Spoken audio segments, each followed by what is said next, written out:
Forge gang, I am still a hard man.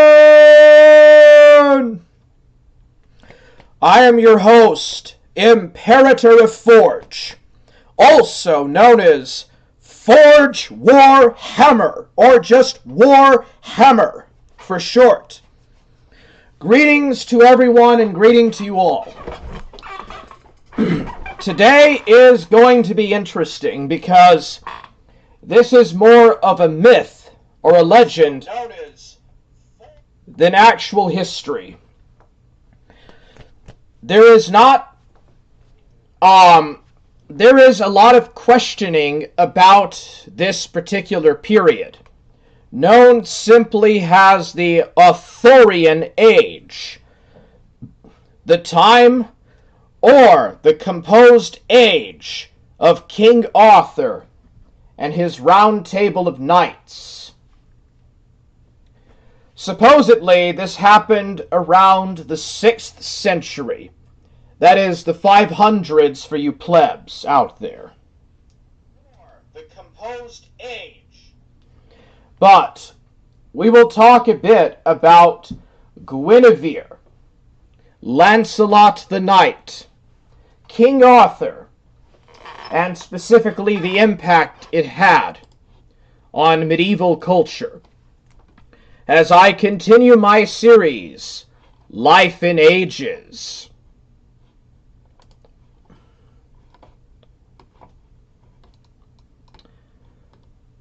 Guide to the Classics, the Arthurian Legend. Let's see here.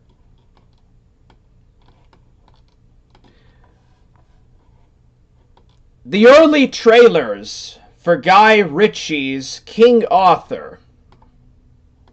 Let's see here.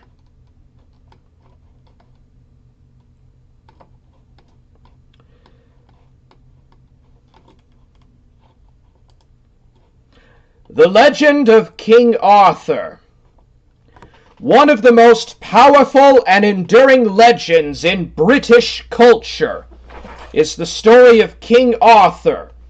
Indeed, so captivating was this legend that Arthur's story spread widely throughout medieval Europe.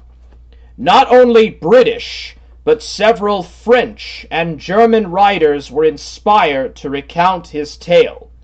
When Edward III died in 1377, a French chronicler wrote of him, "His like had not been seen since the days of King Arthur." End quote.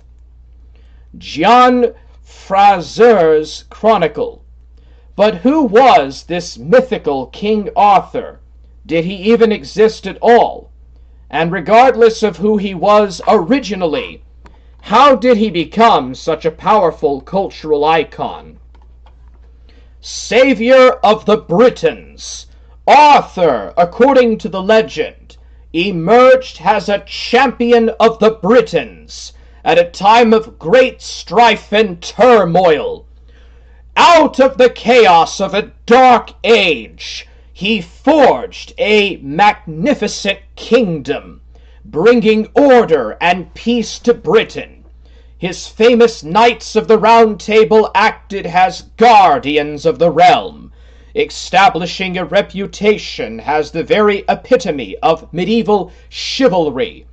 When Arthur finally fell in battle, the halcyon age of chivalric glory he had championed also came to an end. All that remained was a memory of a lost golden age. However, according to tradition, Arthur is not dead, but slumbering in mystical Avalon. The legend tells us Britain's greatest champion and protector is still there. The Britons await him, so they say and hope he will return and live again. Norman poet Wace, Roman de Brut, 1150. The message is clear. One day, when our need is greatest, Arthur will return to save the Britons again. That's the promise of the myth anyway. In some ways, it is a promise that echoes the Christian message of a second coming. Myth it may be, but a most prudent myth. But how much of this is based on a real king? Just who was the man behind this legend, and when did he live? If there was a historic Arthur, then he would have lived during the period we call the Dark Age. This refers to a confused and poorly recorded period of British history that followed the fall of Roman Britain and preceded the emergence of the Kingdom of England. There are many historians who would argue that the Dark Age was not so dark. We know quite a lot about later period Anglo-Saxon kingdoms from around the 7th and 8th century onwards, when British history is increasingly well documented. Furthermore, in other parts of the world, such as Constantinople or the Sassanid Empire, there was no Dark Age at all. So, the period in Christian Europe that is usually referred to as the Dark Age wasn't necessarily a Dark Age, but more of a disruptive time period caused by the Great Migrations, or the Age of the Migrations. And because writing had been lost when the Roman legions pulled out of northwest Europe, it took some time during the Age of the Saints and the arrival of Roman saints into this part of the world for writing to make a comeback. So there's just a lack of sources. However, in Britain, following the departure of Rome in 410 CE and prior to 600 CE, our knowledge of history is more limited.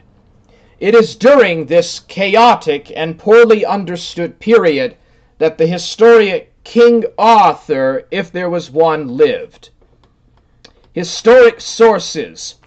When exactly Arthur lived is difficult to pin down, but in essence, we're looking at the period between 450 and 550 AD. If Arthur was a real historic figure, this is when we'll find him. But what written sources do we have of this period? The answer is precious few. The only contemporary British writer we have is a monk by the name of Gildas. He was working sometime between 480 and 550. My best guess, is sometime during the 520s or the 530s.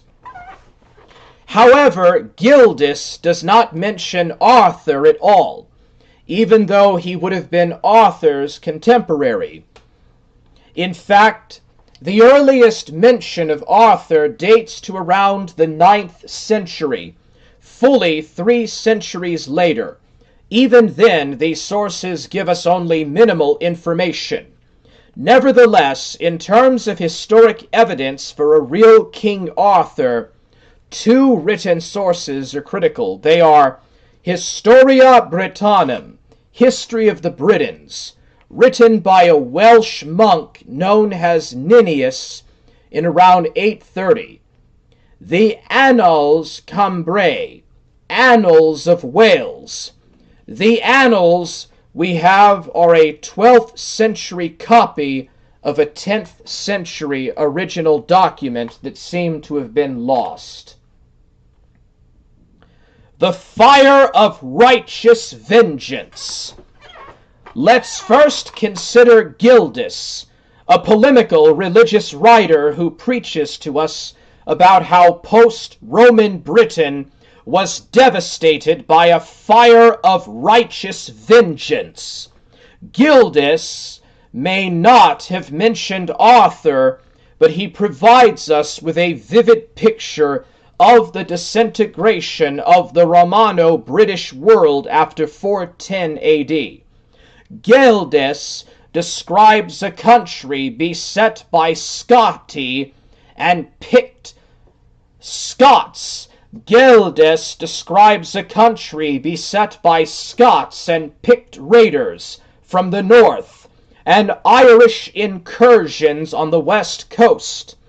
After the Romans left, British society fragmented into petty successor communities, of which many were eventually brought to heel by a tyrant, Vortigern. To hold things together, Vortigern turned to Saxon mercenaries.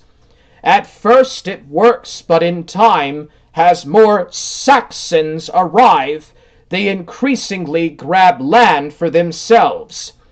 Then, according to Gildas, the pagan Saxons ravaged Britain. He describes this onslaught in apocalyptic terms. A lot of Dark Age saints and Dark Age writers of this time period usually go to the book of Revelation, and they talk a lot about this apocalyptic, or have this apocalyptic outlook, so typical of the early church. For the fire of righteous vengeance, caused by former crimes, blazed from sea to sea, heaped up by the eastern band of impious men, and as it devastated all the neighboring cities and lands, did not cease after it had been kindled, until it burned nearly the whole surface of the island, and licked the western ocean with its red and savage tongue. In this assault, which might be compared to the Assyrian attack upon Judea of old, Gildas, De Excidio Britanniae, salvation. Gildas makes no mention of Arthur, but he does mention one important Romano-British leader who came to the fore to fight the Saxons. This leader was a man of old Roman imperial stock by the name of Ambrosius Aurelianus. Ambrosius Aurelianus. He was a man of unassuming character who alone of the Roman race chanced to survive in the shock of such a storm. As his parents, people undoubtedly clad in the purple, had been killed in it. To these men, by the Lord's favor, there came victory. Gildas, De Excidio Britanniae. The critical battle took place at Badon Hill. Here the Britons finally triumphed, and the Saxon tide was stemmed. Gildas claims the peace that followed that lasted his lifetime.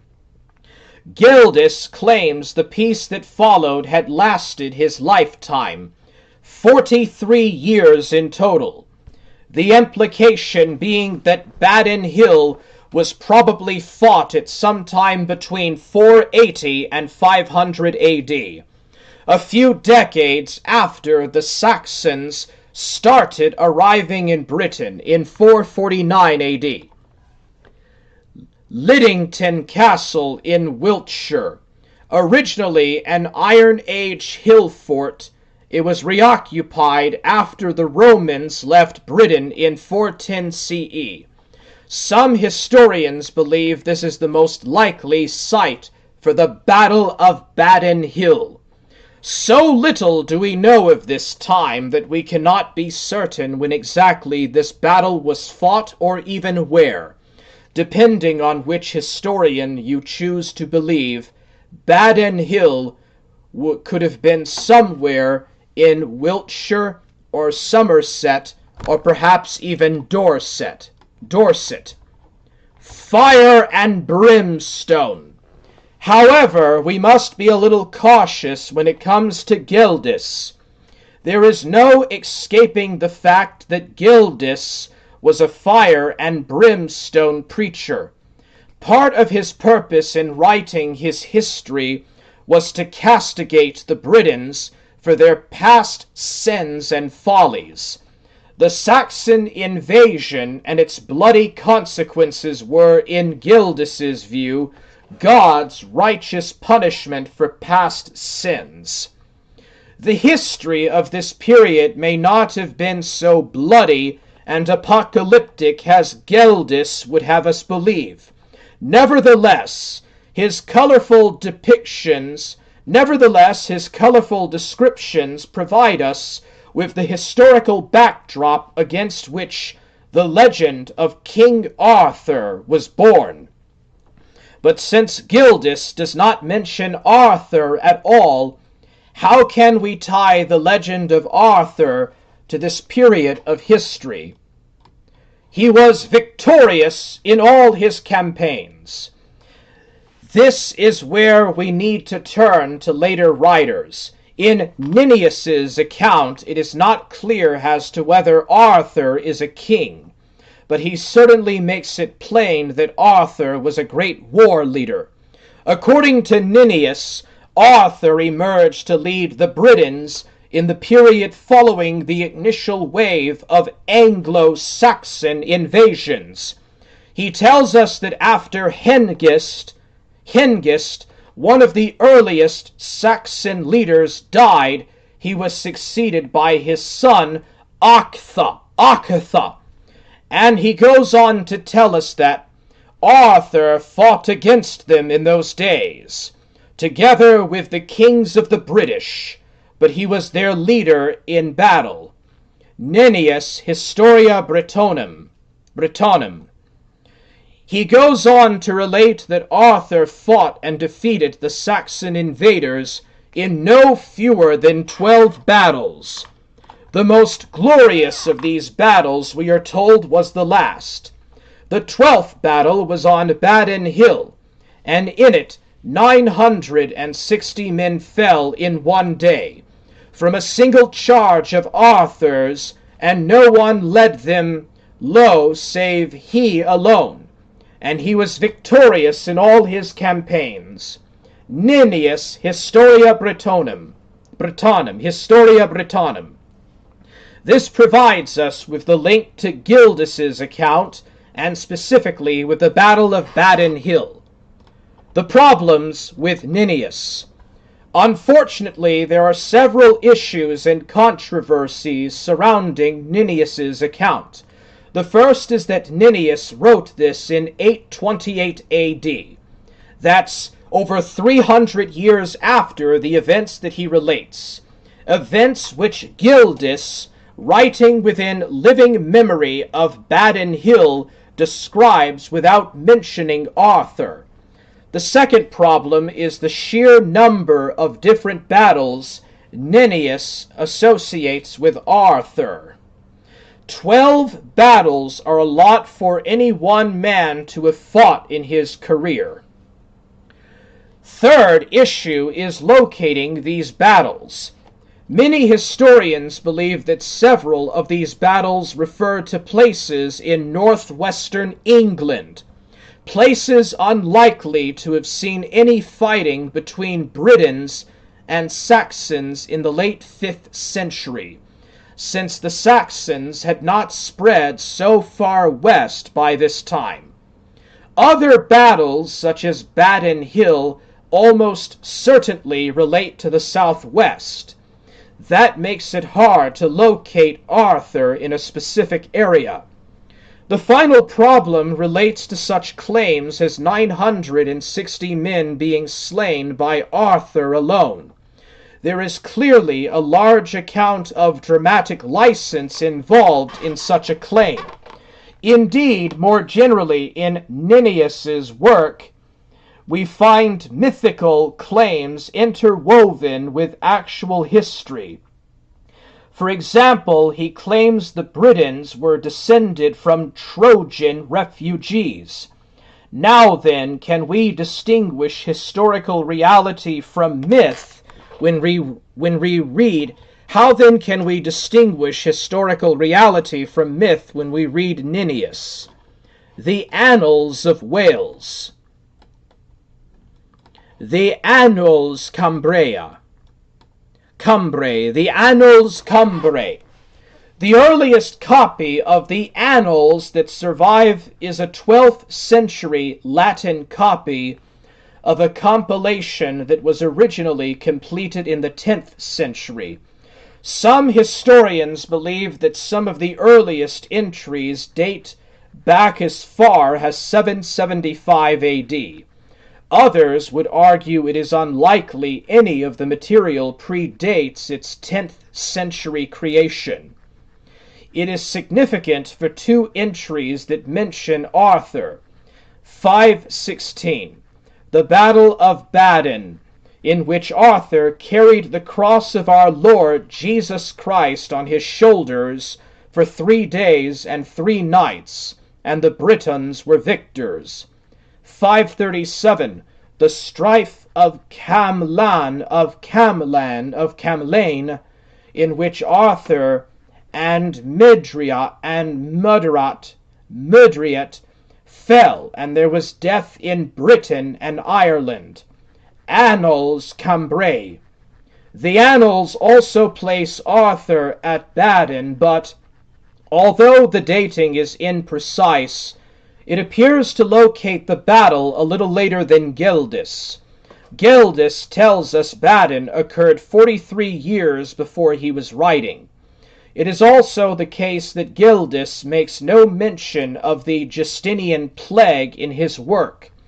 This plague swept through Britain in the early 540s. It seems unlikely that a fire and brimstone preacher like Gildas would have failed to mention such a disaster in his writing. Hence, Gildas must have finished his work before the plague arrived. That means he was writing before 541, which places Badon in the late 490s, if not earlier. The death of Arthur. The annals alone of these early sources mention the death of Arthur. We are told he fell in the strife of Camlan, along with another individual called Midriat. In fact, Midriat is an early form of the name Mordred. Note, we are not told whether Arthur died fighting Mordred or fighting alongside Mordred. All it tells us is that Arthur and Mordred met their end at Camlan, some 21 years after Badon. But where is Camlan? Like many of the locations mentioned in these early chronicles, we cannot be sure. If Camlan exists, it no longer has the same name. Furthermore, Camlan appears in a 10th century document. It would have had a different name in Arthur's time. Some have suggested that Camlan was Camboglena, a Roman fort on Hadrian's wall to the north of Carsil.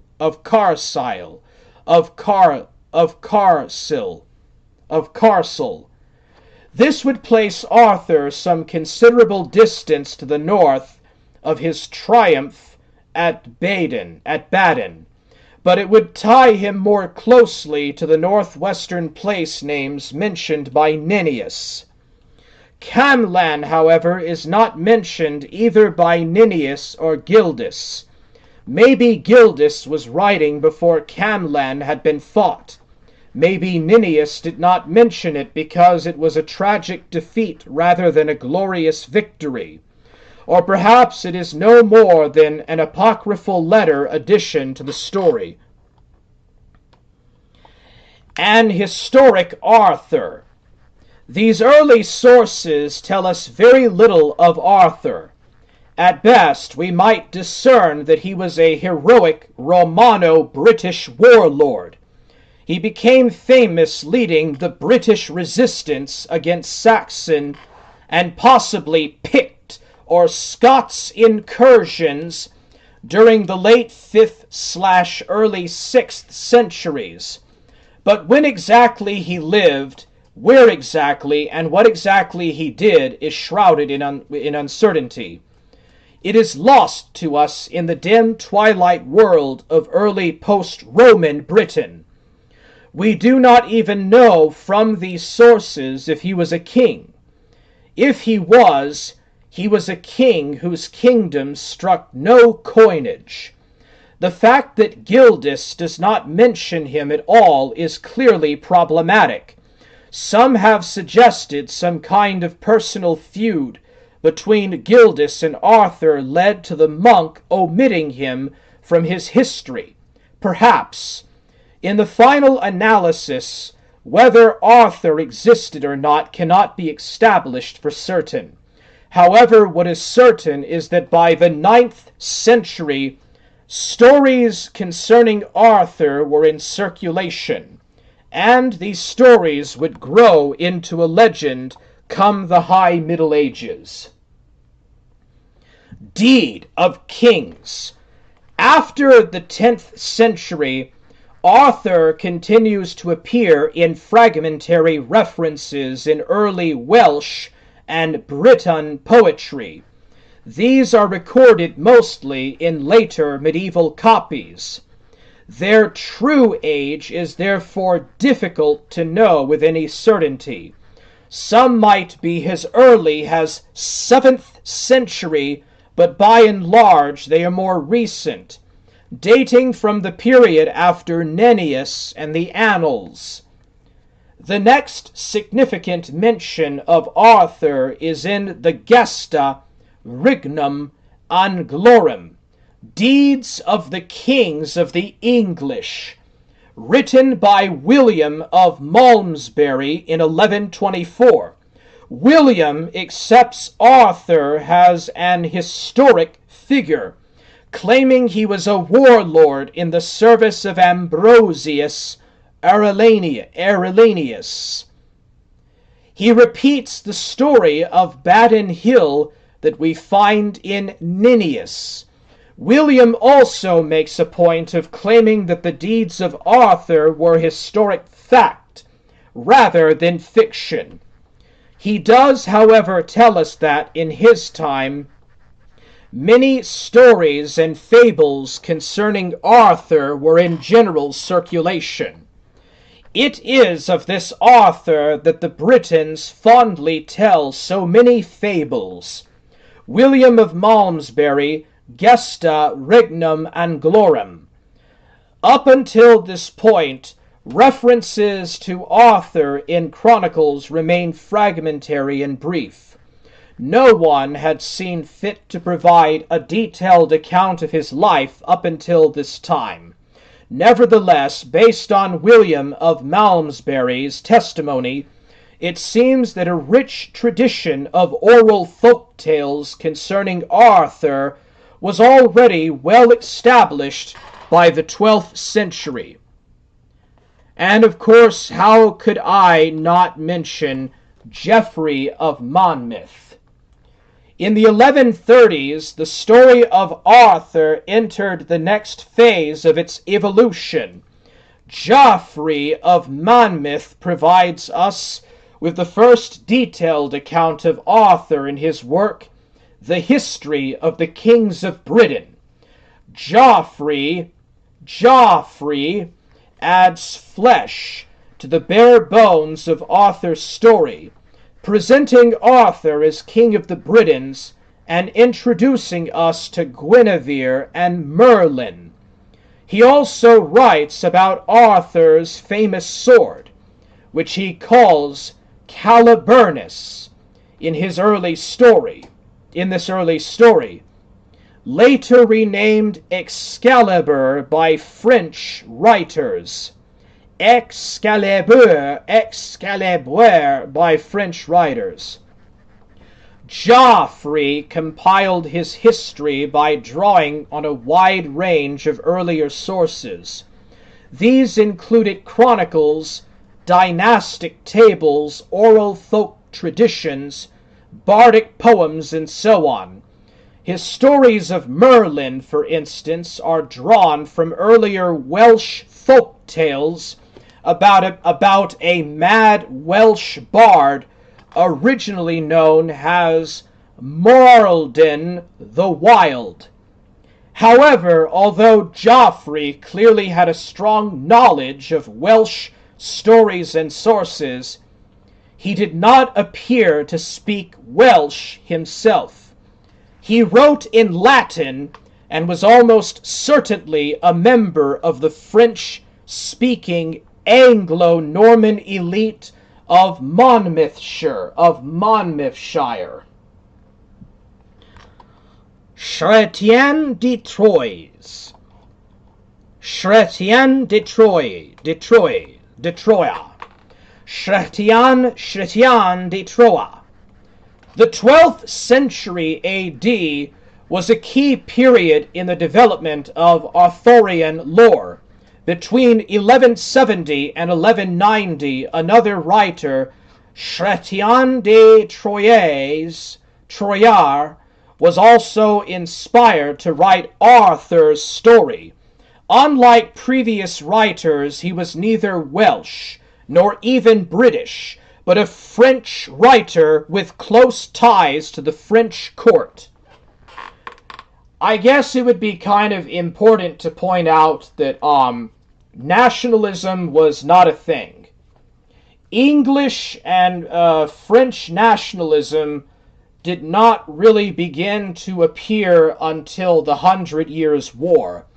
And even then, nationalism in the concept of the nation-state did not emerge until the 19th century, or the 18th century at the earliest. So these stories were celebrated and enjoyed by a wide range of Europeans. The Grail legend first appeared in the 12th century in the writing of the French poet Chrétien de Troyes. And this is the table of the Knights of Camelot, with Arthur with King Arthur on his throne with his knights, kind of representing some representations from the Last Supper of Jesus and the Apostles. It was Chrétien who first wrote about the quest for the Holy Grail.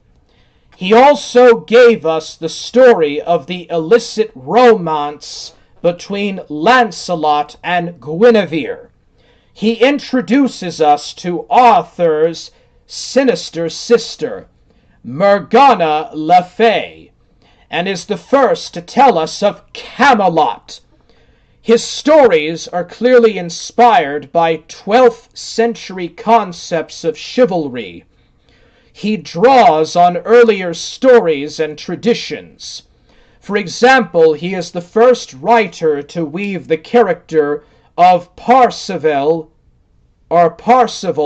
into the tales.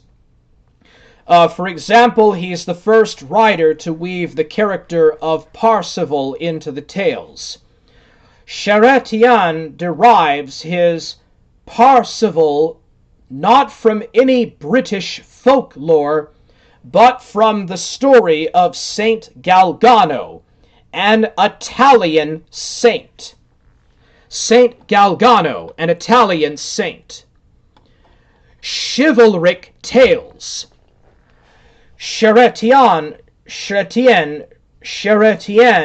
set the pattern for later writers, spawning an increasing rich milieu of Arthurian lore. Chrétien may have written about Tristan and Iseult, but his version of the story does not survive. It was nevertheless taken up by other writers. Based originally on a Celtic legend from a variety of sources, it is a tragedy concerning the illicit love between a Cornish knight, Tristan, and an Irish princess, Iseult. Chrétien's tales of Parzival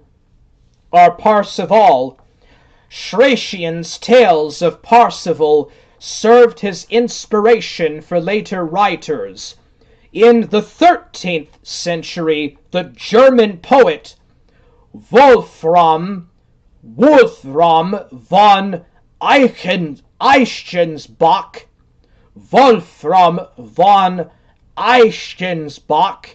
wrote a German version, Parzival.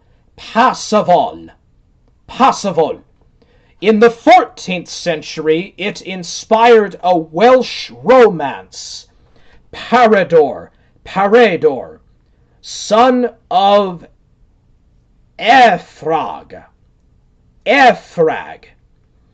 As time went on, the legend became more about the myth and less about the history. The French poet Robert de Boron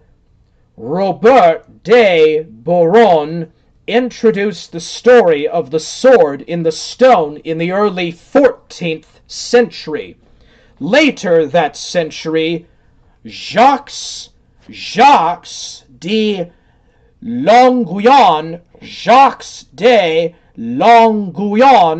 would list King Arthur as one of the 9 worthies, historic personifications of the highest ideals of medieval chivalry.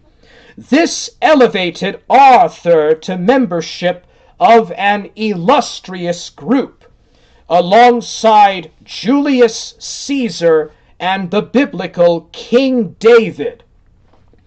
Then, in the late 14th century, we get the tale of Sir Gawain and the Green Knight, yet another classic chivalric romance, this time written in Middle English.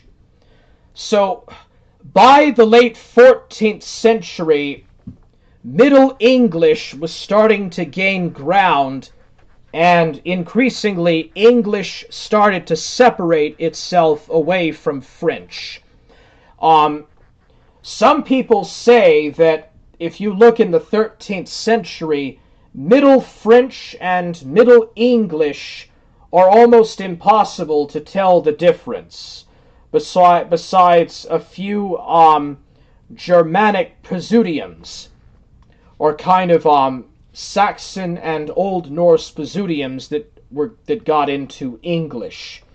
But by the 15th century, you can tell very much the distinction between English and French as English begins to break away from that French influence. Sir Gawain and the Green Knight. Okay, let's see here. This is interesting. Tintagel. The cultural influence of Arthurian mythology in the Middle Ages was considerable. Geoffrey of Monmouth had identified Arthur with the southwest of England, singling out Tintagel as Arthur's birthplace. Certainly, Tintagel had been an important settlement during the 5th century and 6th century, probably one of the key residences used by the rulers of Cornwall. By the 13th century, Tintagel's Arthurian associations were strong enough to prompt Richard, Earl of Cornwall, brother of Henry III, to build a castle there. Tintagel Castle, that you can see today, was built by Richard, Earl of Cornwall, in the 1230s. Its faux, old-fashioned style of construction and its lack of any serious strategic value made it something of a 13th century folly. Richard constructed his castle in the 1230s. He deliberately built it in a style that made it appear to 13th century eyes old-fashioned. The castle had no strategic value.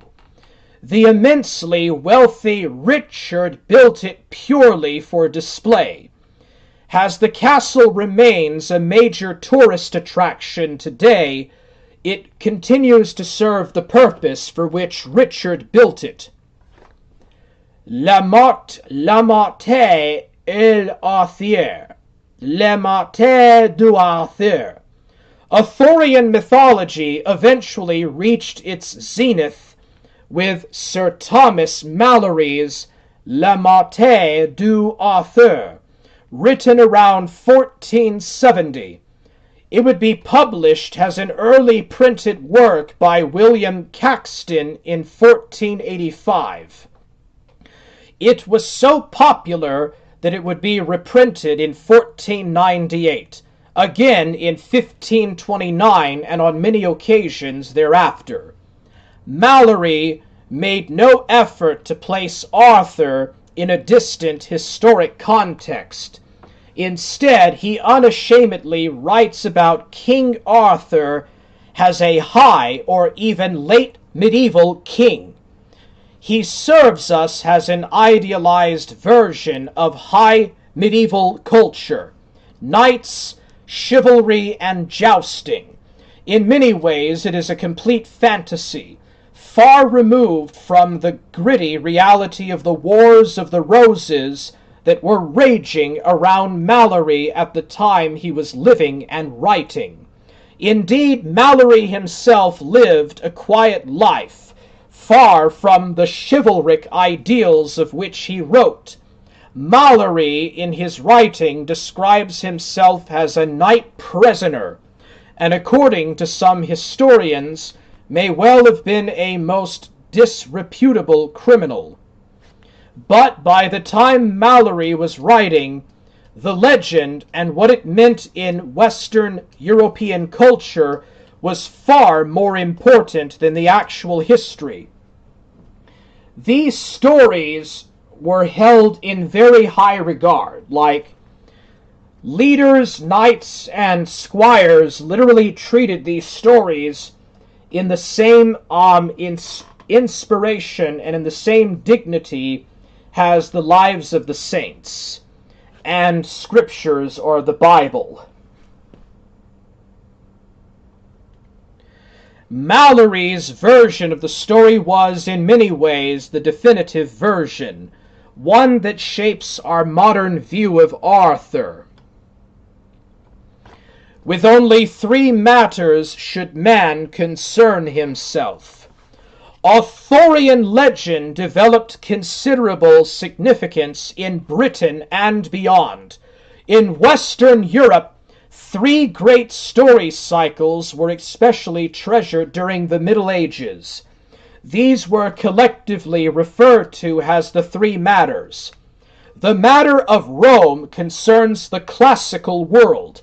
Stories relating to subjects such as the Trojan Wars, Alexander the Great, and Julius Caesar.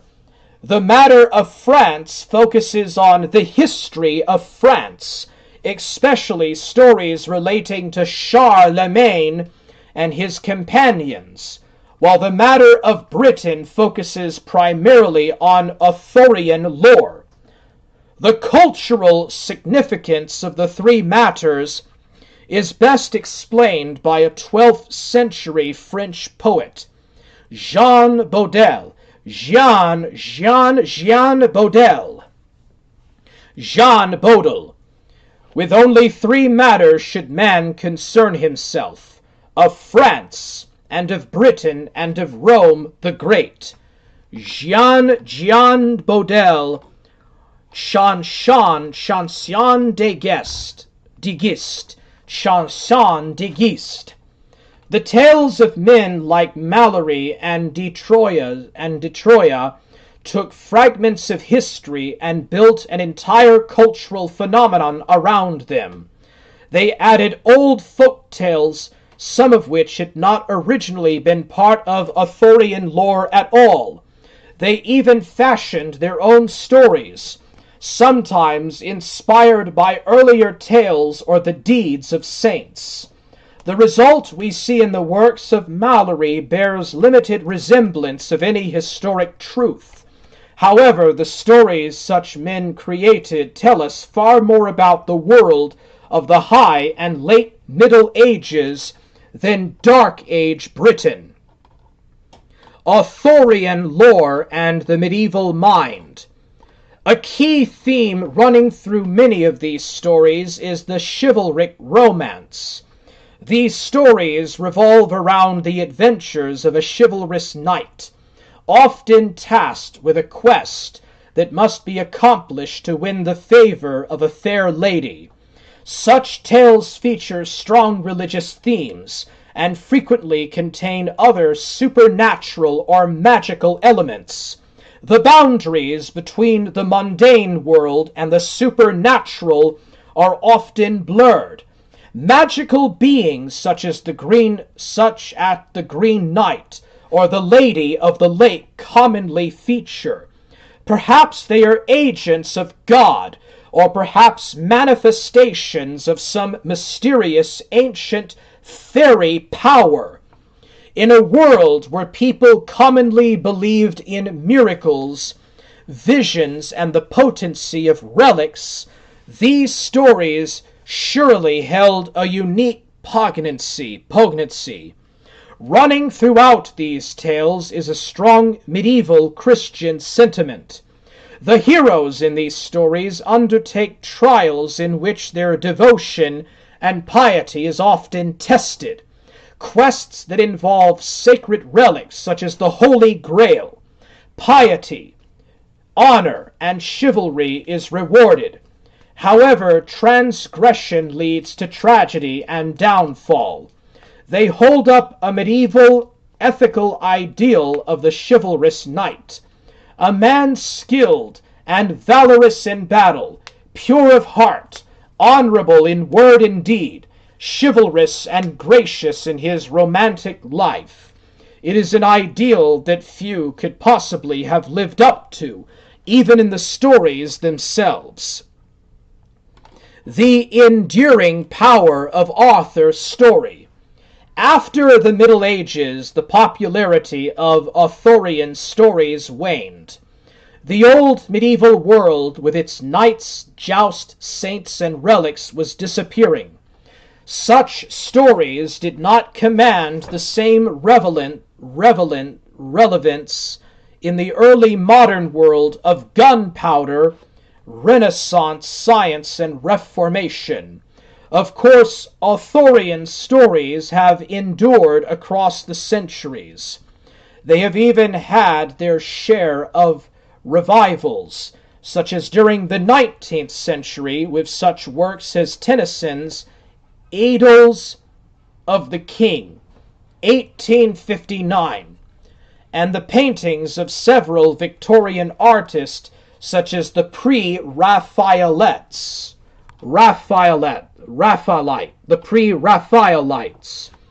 Victorian Britain saw a revival in interest in medievalism and Arthurian legend. This painting of the beguiling of Merlin by Edward Burne-Jones from the 1870s being a good example. Indeed, Arthur remains a popular figure in modern culture. His stories held a special place within the British imagination, regardless of how much his romantic medieval image bears limited resemblance to the historic reality. It may, of course, be no more than a myth. We cannot say with any certainty as to whether Arthur the man ever existed, and if he did exist, one cannot help but wonder what a Romano-British warlord would have made of the romantic medieval tales of Malory and de Troyes. However, whilst Arthur the man may never have existed, there is no denying the reality of Arthur the legend. The Dark Age and the rise of Anglo-Saxon England. Alright, so yeah, that's the end of that.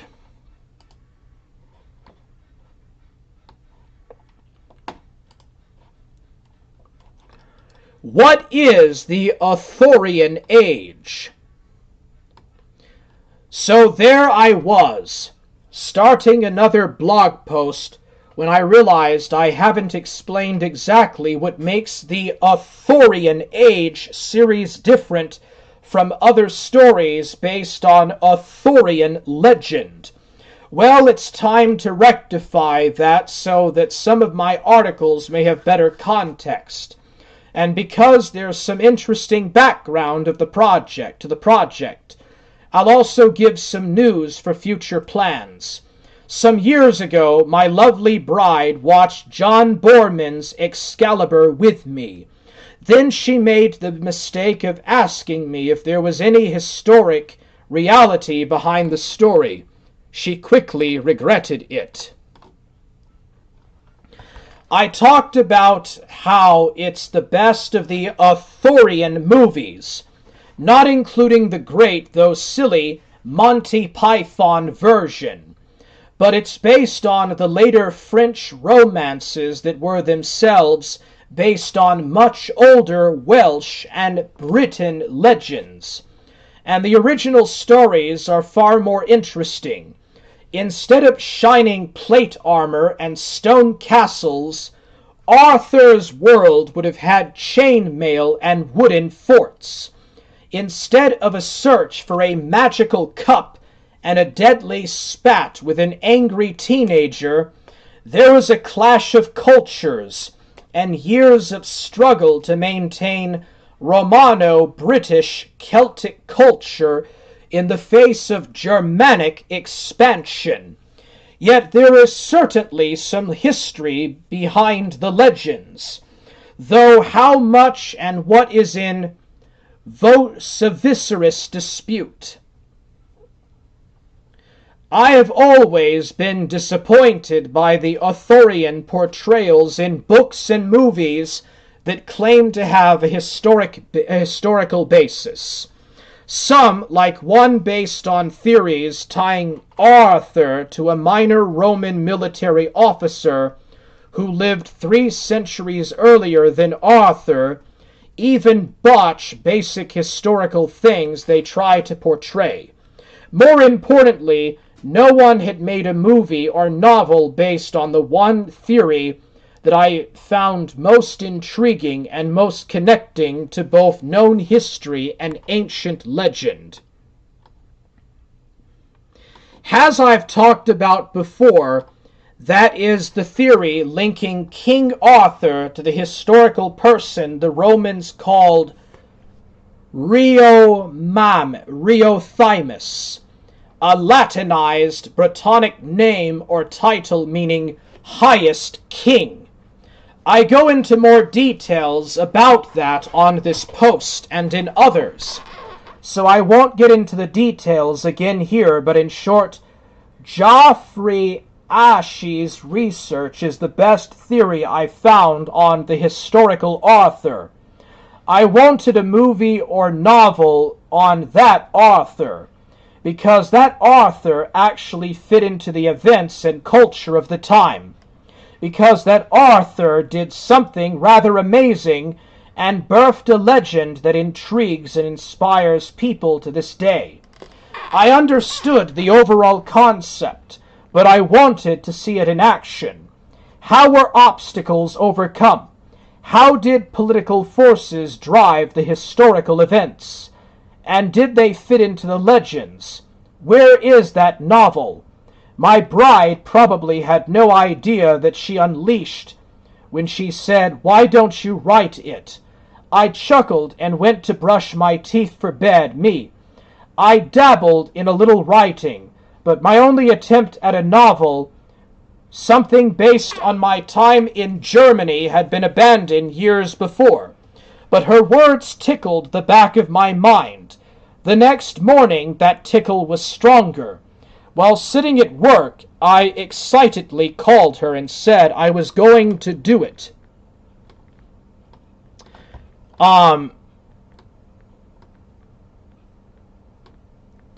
Actually, I don't really think this is important. I thought that this would be interesting, so...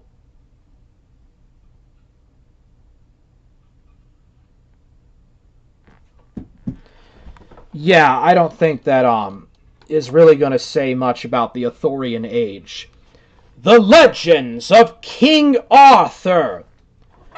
The legend of King Arthur was made popular by Geoffrey of Monmouth in his History of the Kings of Britain, written in 1135 A.D. Chrétien de Troyes and Malory later embellished Geoffrey of Monmouth's story.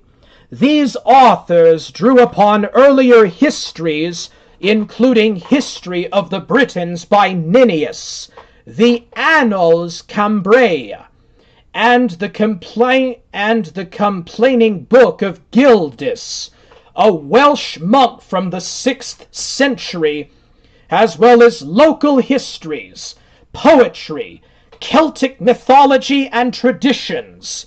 There are many versions of the Arthurian legend.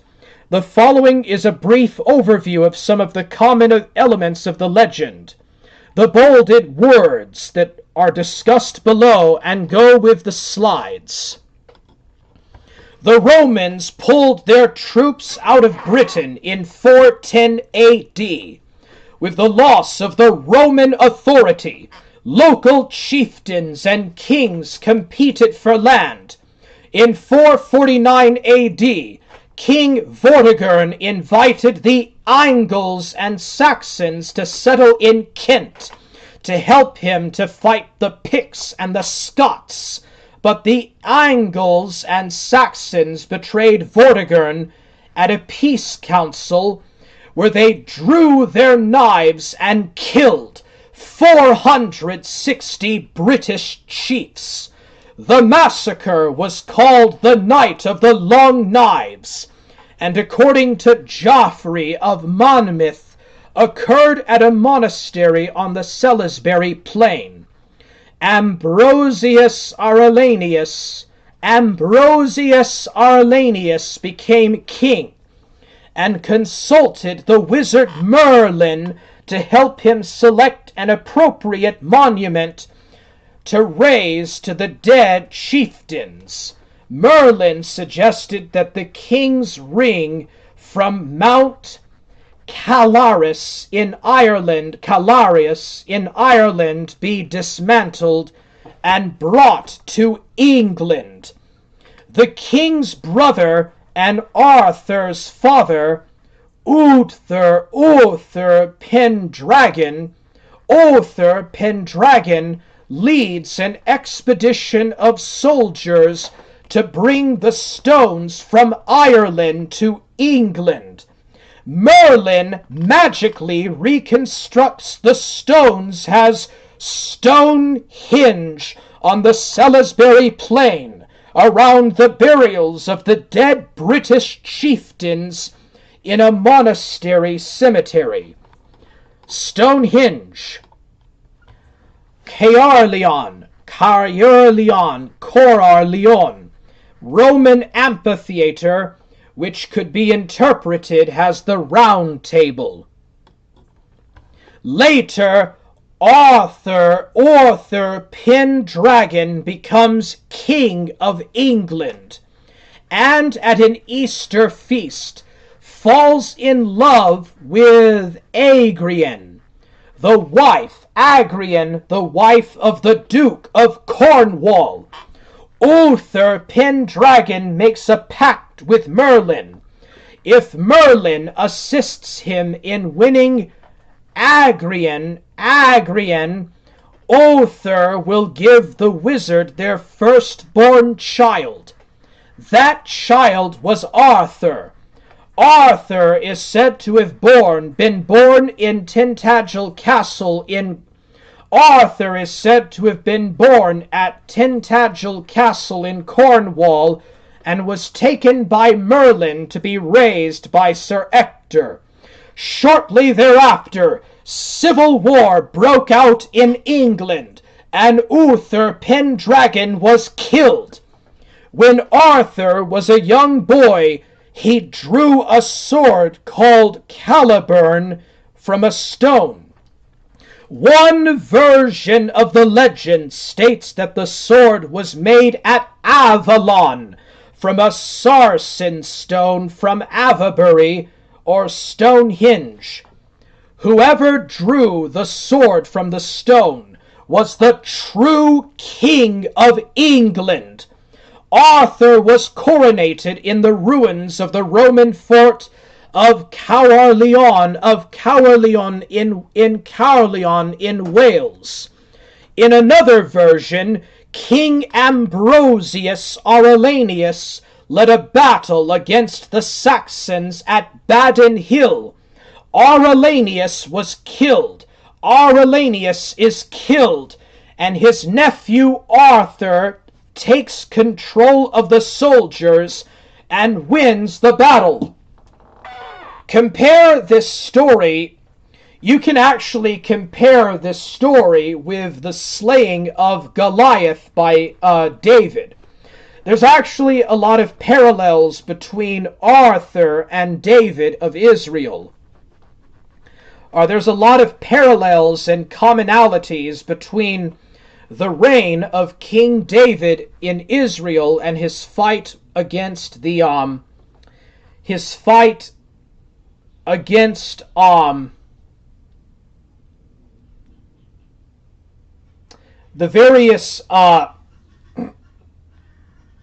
various enemies of Israel, and King Arthur and his fight against the Saxons.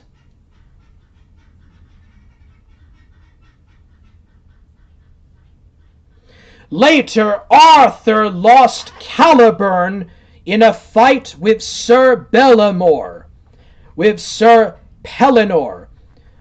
Later, Arthur lost Caliburn in a fight with Sir Pellinore. Arthur was saved by Merlin's magic. Arthur receives a new sword, Excalibur, and a scabbard from Naomi, the lady of the lake at Avalon. The scabbard was magical, and as long as Arthur wore it, he could not die. Arthur had 3 half-sisters, who were sometimes referred to as sorceresses.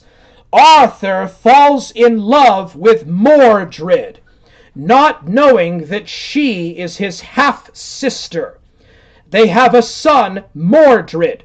Arthur is horrified when he finds out the truth.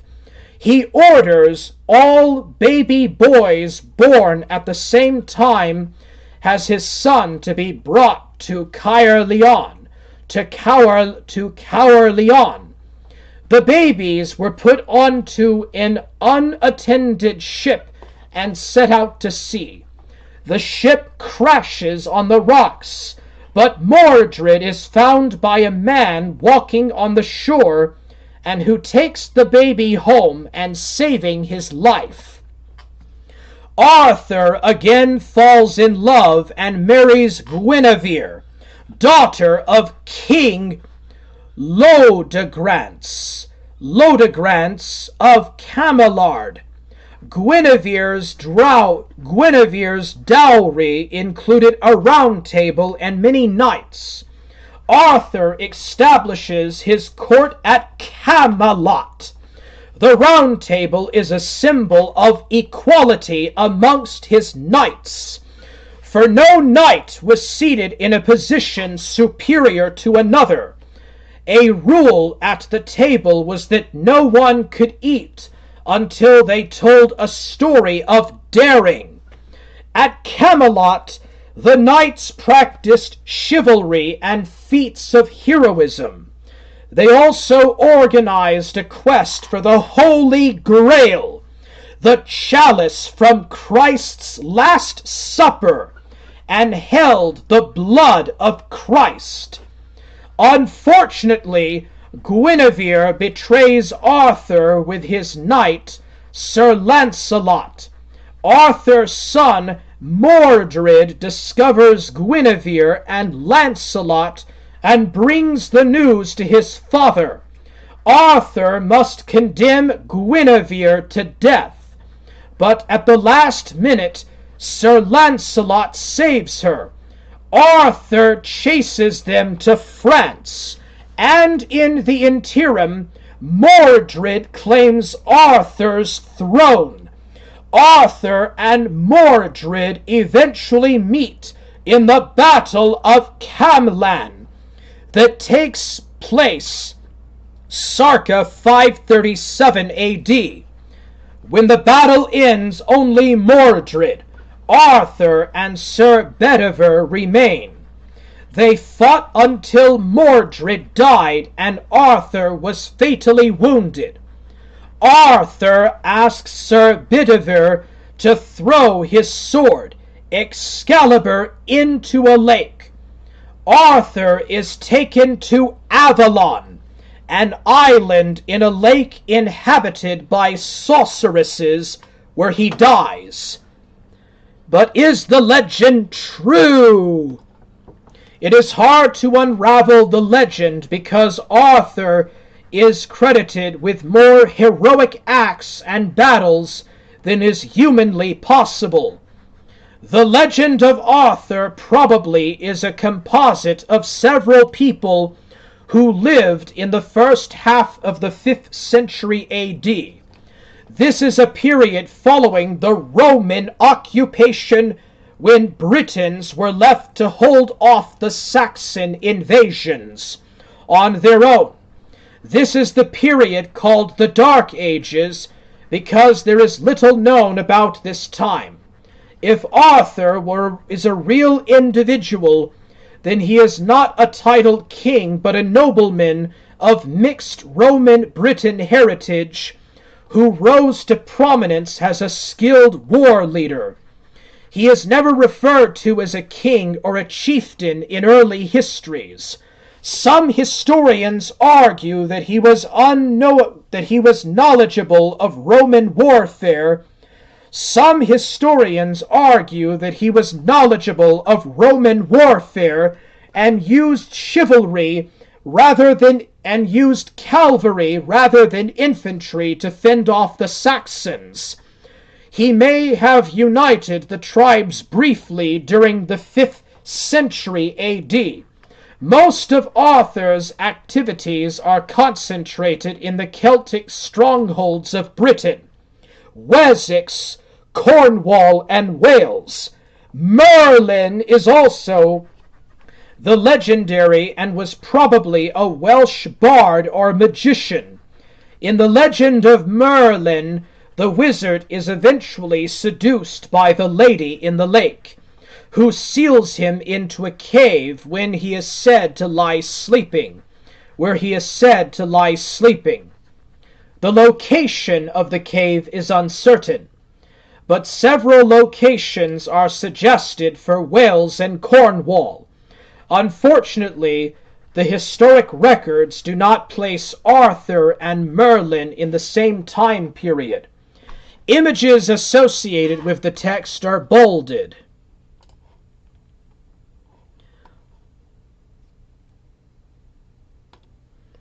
Arthurian legends and their impact on medieval culture.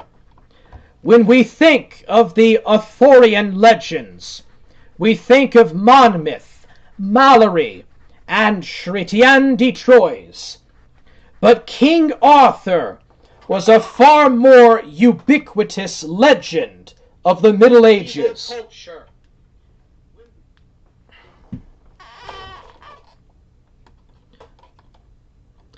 The Arthurian legends conjure up images of fairy tales, brave knights, wizardry, legendary beast, and the classic image of the medieval king.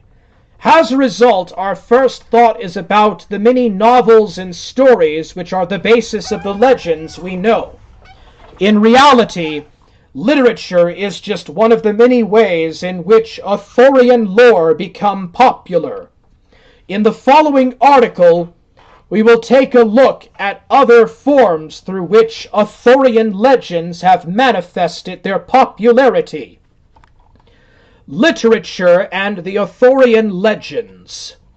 Illustrated German manuscript containing the Arthurian legends, the Arthurian romance of Wilgalios, via Leiden University via medievalist.net.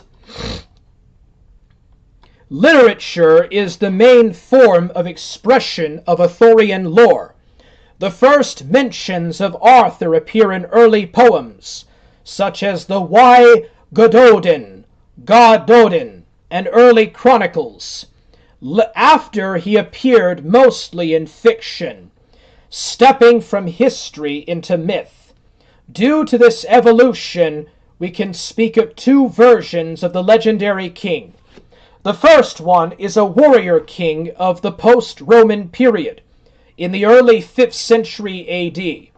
The second Arthur is the classical hero of the medieval period, an entity that encompasses medieval values and the image of a medieval king.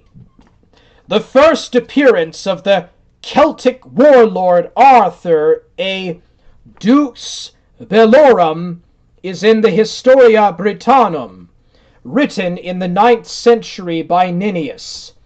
He based his text on earlier Latin authors such as Gildas and Bede. Here, Arthur wins 12 battles against the Saxons with the help of other local warlords.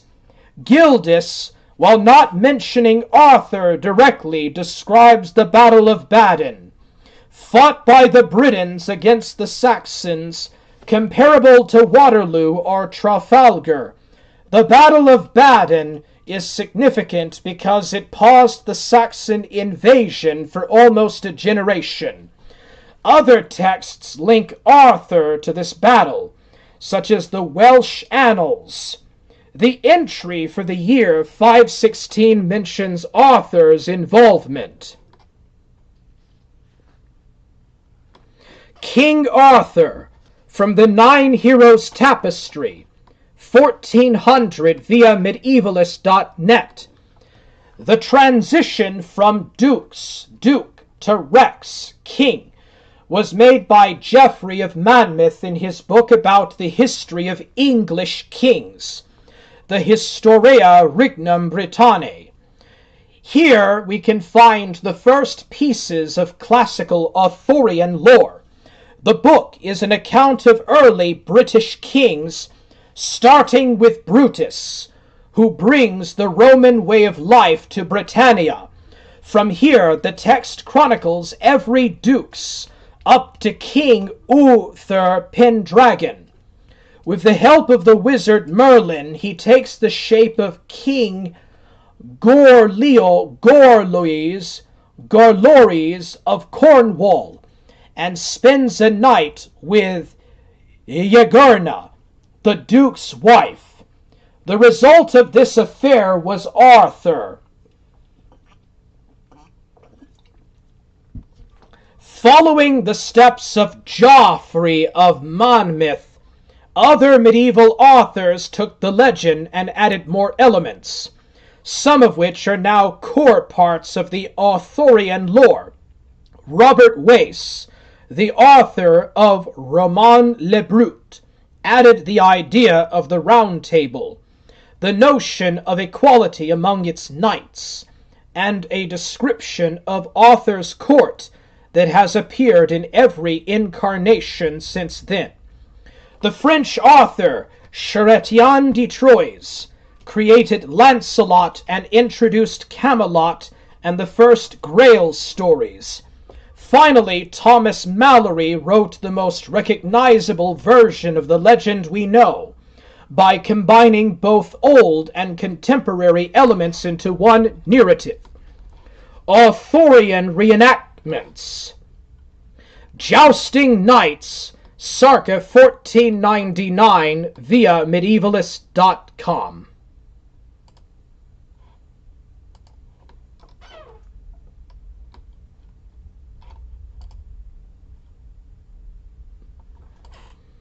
Arthurian legends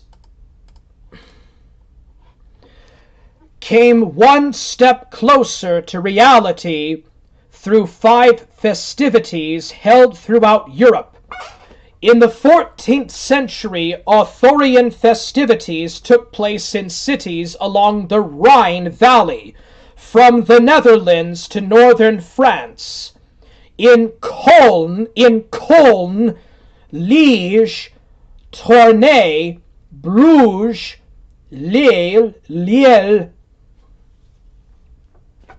Valenciennes, Valenciennes, and Auray. Towards the middle of the 14th century, similar events took place in Spain and Italy. In Britain, nobles organized round-table reenactments of important Arthurian stories during special occasions in which participants would imitate and take the names of Arthur and his knights. But as we may ask ourselves, why was the Round Table so important? The Round Table had 3 different meanings. First, the table represents the idea of a knightly brotherhood. In Roman Le Brut, the Knights of the Round Table are the closest men to the English king, bound by honor to his service. These characters embody the values of courtly life, courage, and order, and were praised worldwide.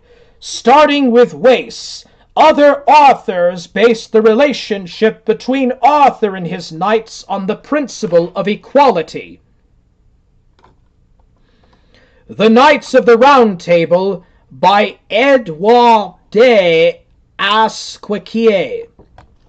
The Knights of the Round Table by Everard du Espiquez. 1475 via Bibliothèque Nationale de France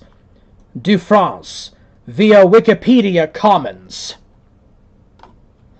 Secondly, it refers to the actual physical table. According to legend, Merlin built the table for Arthur Pendragon, or it was built by a carpenter from Cornwall. Other tales link the table to Leo d'Ograncy, Guinevere's father, who gifted the table to Arthur as a wedding gift. Third, it denotes festivities organized by Arthur for a special event or Christian holiday. These events are remarkable due to their way of incorporating elements of Arthurian lore. Nobles exchanged gifts, and there was a lot of food and entertainment for the guests to enjoy. Such extravagance represented a tribute to Arthur as a generous host. Furthermore, in the spirit of Arthurian equality, everyone shared the same food, drinks, and places. Men participated actively in these events, while women had a role in being their partners. Another particularity worthy of mentioning is the practice of telling great tales before serving food. It is another element taken from the lore in which Arthur would refuse to start any feast if none of his knights could tell him a story of a great deed of arms. In France, a chronicle describes that participants would adopt a coat of arms inspired by Arthurian lore during jousts and reenactments. Medieval names. The Knights of the Round Table set forth in the search for the Holy Grail by Abbé Edwin Austin, circa 1893 to 1895, via Digital Commonwealth. Another occurrence that happens even today is naming children after popular fictional characters, Arthurian characters in this case. A significant practice because it took place around the 11th century, way before the boom in Arthurian popularity. It mainly took place in western France during the reign of the Plantagenet kings. Plantagenet kings. Later, individuals with Arthurian names appear in the rest of England and the Flemish and Bavarian regions. Examples include Gawain, Tristan, Lancelot, Parzival, and Parzival, and Bohart. Initially, historians believed these names to be only temporary, adopted during special events. However, by analyzing certain chronicles, we may find individuals with permanent Arthurian names, such as Petrus, Dictys, Lancelot, or Jayan de Parzival. Jayan de Parzival. Furthermore, these names also had specific functions depending on the social category of the person. Nobles adopted such names due to the prestige they carried, and the middle classes used them as a means of proving their own valor and cultural knowledge. This practice marked the beginning of a transition from a patrimonial system of naming to a liberal one in which the parents could choose their children's names based on tastes, culture, region, or other significance. Moreover, this practice attests to the growing popularity of Arthurian lore in medieval Europe. Politics and the Arthurian legends. Edward III by an unknown artist, circa 16th century, via National Portrait Gallery. During the reign of the Plantagenet dynasty and after, English kings used Arthurian lore to promote their rule in two ways. They legitimized their reign by creating genealogies that began with Arthur, and they tried to imitate the values that Arthur represented during the Middle Ages. Some went so far as to create knightly orders based on the Knights of the Round Table. This started with Henri I Plantagenet, who was the patron of Geoffrey of Monmouth, the author of Historia Regum Britanniae. Henri II linked his genealogy to Arthur and adopted Tristan's coat of arms, and during his reign, Arthur's alleged tomb was discovered at Glastonbury. Edward I, circa 13th century via Wikipedia Commons. This is actually the thumbnail of this stream. Richard I might have come into the possession of Excalibur, according to some sources. This story is part of a medieval tradition and a belief that if someone comes into contact with the weapon of a hero, he or she will acquire the same strengths and characteristics as the original wielder. In any case, Richard might have received a sword from his grandfather, Geoffrey, who got it from Henri in 1127. Robert Houdin wrote about this episode in his chronicle and added how Richard sold the sword for 20 ships. Edward I was a great Arthurian enthusiast. Unlike previous kings, he owned several texts such as Roman de Brut, Tristan and Historia Regum Britanniae. In 1278, he and his wife visited Glastonbury to see the alleged tomb of Arthur and to pay respects. Another of the king's pastime activities, jousting, was also tied to Arthurian lore. He organized several round-table reenactments to celebrate birthdays and victories in war in 1279 and 1284. During his reign, the Round Table of Winchester was built. It is a large wooden oak disc with a diameter of 5.5 meters and weighs almost a ton. Analysis dates the artifact to the second half of the 13th century, but scholars agree it was built in 1290 for the 2-day jousting journey he organized to celebrate the marriage of one of his daughters. Today, the table resides in the Grand Hall of Winchester. Finally, Edward III was also inspired by Arthurian lore and by Richard the Lionheart when he created the Order of the Garter, which is actually one of the oldest knighthoods still existing in Europe today, along with the Order of the Golden Fleece.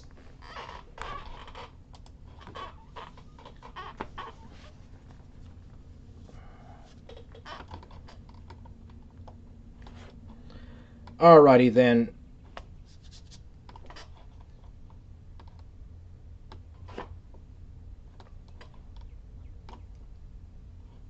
This is mostly about movies. I tell you what, if you guys want to, I'll do a stream talking about the Holy Grail. The story of the legends of the Holy Grail.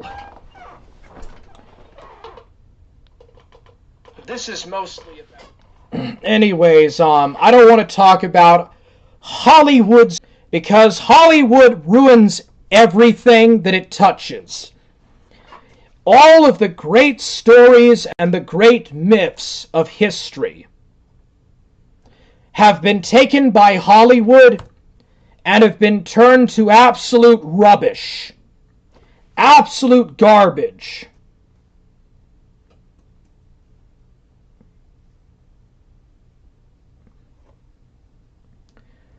So, yeah, I'm not going to be talking about any Hollywood movies because it's garbage. Hollywood ruins everything.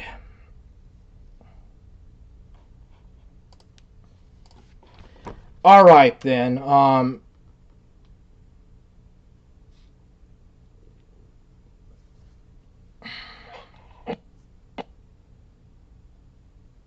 anyways, I don't want to talk about All right. Hollywood's version Is there any buffering or what in the... of such a great story. Because Yeah, dude, anything that's truly great, anything that is honestly really good, has been trashed and tarnished by Hollywood. All right. Now I'm going to read and answer your comments. All right, so we have Fiesta in America.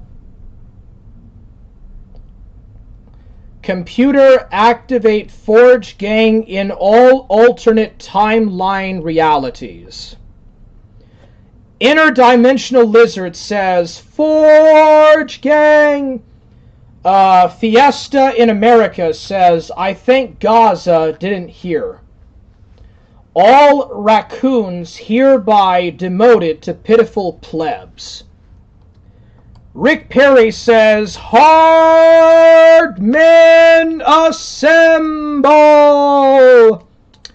How are you doing, Rick Perry and Interdimensional Lizard?